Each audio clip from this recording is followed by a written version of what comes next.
সহবাসের সময় 4টি ভুল করলে আপনি গরিব হয়ে যাবেন। সহবাসের সময় এমন কিছু কাজ রয়েছে যা মারাত্মক গুনাহের অন্তর্ভুক্ত এবং যা আল্লাহর অসন্তুষ্টির কারণ হয়। এই গুনাহগুলি পরিণতি হিসাবে জীবন থেকে বরকত উঠে যেতে পারে এবং মানুষ আর্থিক ও মানসিক কষ্টে পতিত হতে পারে। 1 নম্বর, হারাম পদ্ধতিতে সহবাস করা।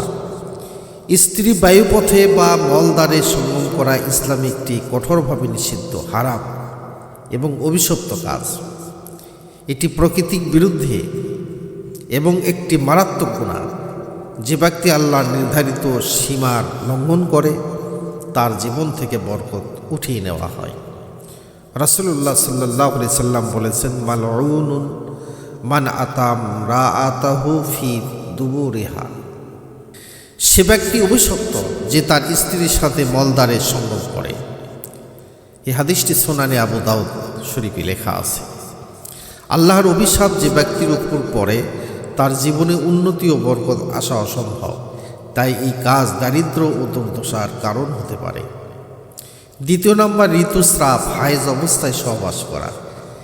স্ত্রীর মাসিকের সময় সহবাস করাকে আল্লাহ তাআলা নিজে হারাম ঘোষণা করেছেন। এটি স্ত্রীর জন্য শারীরিক কষ্টের কারণ এবং এটি নাপাক কাজ।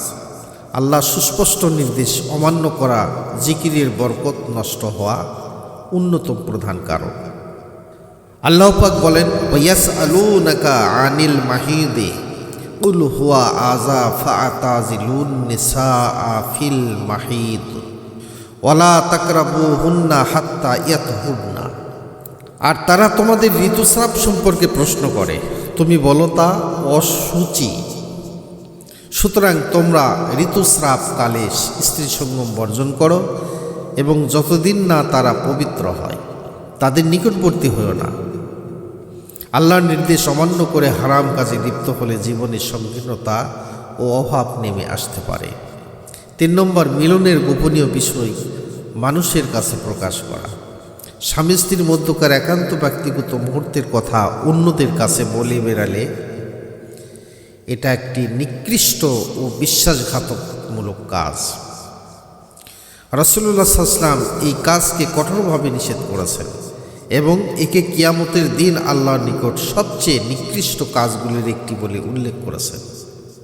ইন্না মিন আশারিন নাসি ইনদাল্লাহি মানজিলাতা ইয়াউমাল কিয়ামাতির রাজুলা ইফদি ইলাল ইমরাআতিহি ওয়া তুফদি ইলাইহি সুম্মা ইয়ানশুরু সিররাহা।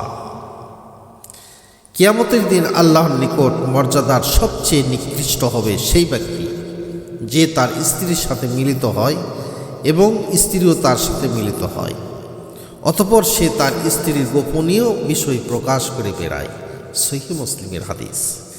যে ব্যক্তি আমানতের খিয়ানত করে এবং নির্লজ্জ কাজ করে তার জীবন থেকে আল্লাহর রহমত ও বরকত উঠে যায়, যা তাকে দারিদ্র্যের দিকে ঠেলে দিতে পারে।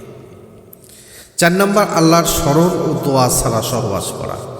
সহবাস স্বামী স্ত্রীর জন্য একটি ইবাদত যদি তা সুন্নত তরিকায় আল্লাহ তাআলার সন্তুষ্টির জন্য করা হয়।